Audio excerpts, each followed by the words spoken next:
दोस्तों, आज हम बात करेंगे कैबिनेट कमेटी ऑन सिक्योरिटी के बारे में। जैसा कि हम सभी जानते हैं कि भारत विश्व के सबसे बड़े देशों में एक है in terms of population, in terms of strength. तो इस कारण से भारत के आंतरिक और बाह्य मामले से संबंधित सुरक्षा के जितने भी निर्णय होते हैं उनको सीसीएस के द्वारा आपका लिया जाता है।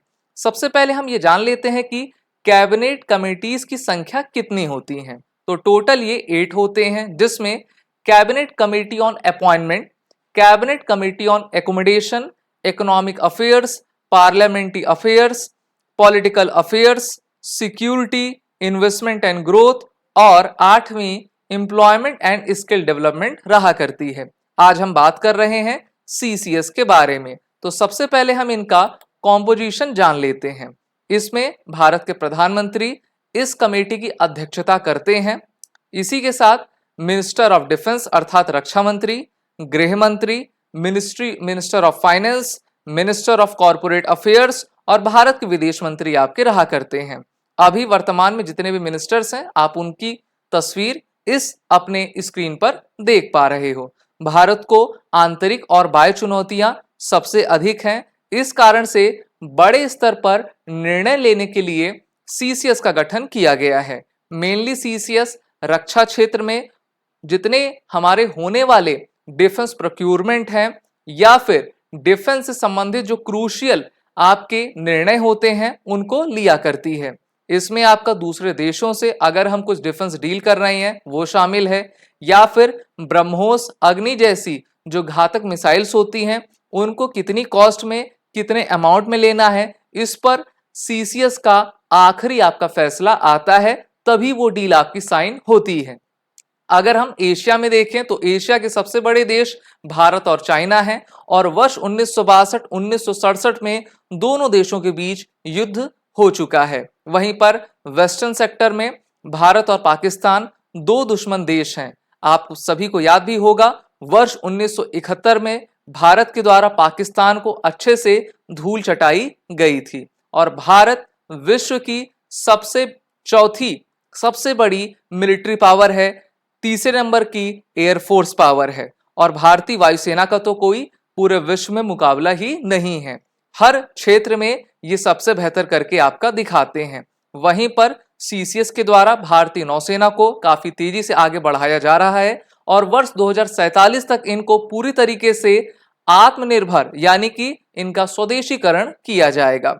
चलिए सबसे पहले जानते हैं कि सीसीएस का भारत में फंक्शंस क्या है। तो सबसे पहला है CCS deals with all the issues related to the defence and security of India.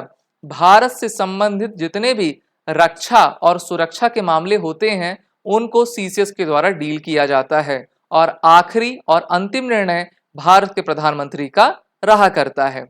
दूसरा फंक्शन इनका एटॉमिक एनर्जी से संबंधित है। हम सभी जानते हैं कि सिविल न्यूक्लियर रिएक्टर हो या फिर न्यूक्लियर पावर हो, दोनों में ही भारत अग्रणी है और भारत के द्वारा वर्ष 1974-1998 में पोखरण परीक्षण आपका किया गया था। वहीं पर रशिया के सहयोग से भारत में काफी न्यूक्लियर रिएक्टर्स हैं जिससे कि हम एनर्जी जनरेट करते हैं। तो इनसे संबंधित भी निर्णय सीसीएस ही लिया करती है।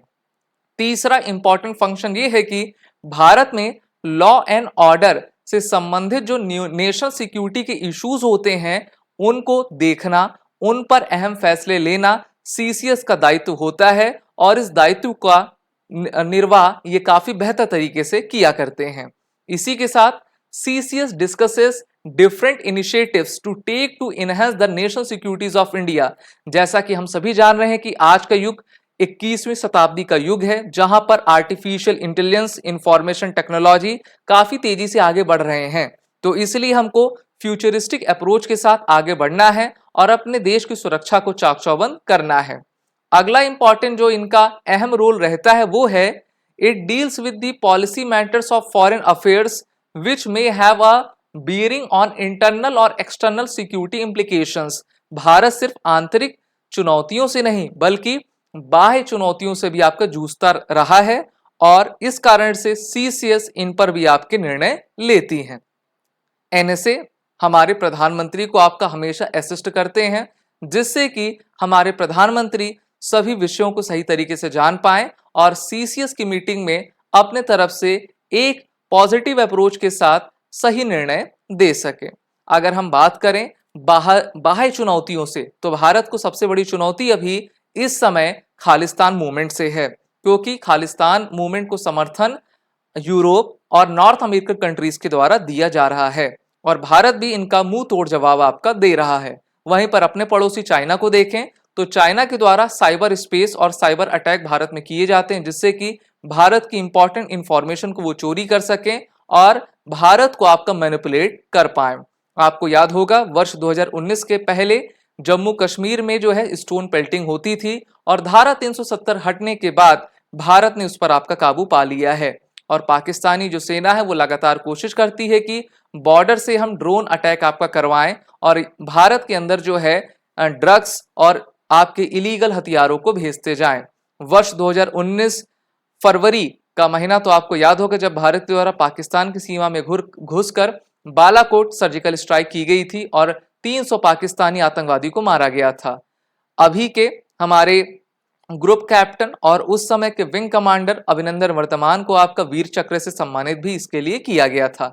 और चाइना से 2020 में हमारा गलवान वैली इशू हुआ था, जहां पर भारत ने चाइना के दांत खट्टे किए थे और 50 से अधिक चाइनीज सैनिकों का आपका मौत के घाट उतारा हुआ था। तो ये जो भारत का आप मैप देख पा रहे हो, एक तरफ आपका चाइना है, एक तरफ पाकिस्तान ऑक्यूपाइड कश्मीर है, तो वहां पर हमने अपनी सेना को लगाया है और दुनिया के सबसे ऊंचे रण क्षेत्र अर्थात सियाचिन ग्लेशियर पे हमारी फौजें आपकी तैनात हैं। तो इन सभी मामलों में जो अहम फैसले हैं, देश को समझना, बाहरी जो चुनौतियां हैं उनसे लड़ने के लिए हमारे सीसीएस का गठन किया गया है और ये काफी बेहतरीन तरीके से फैसला करती हैं।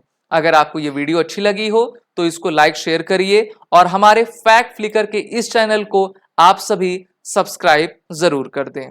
जय हिंद।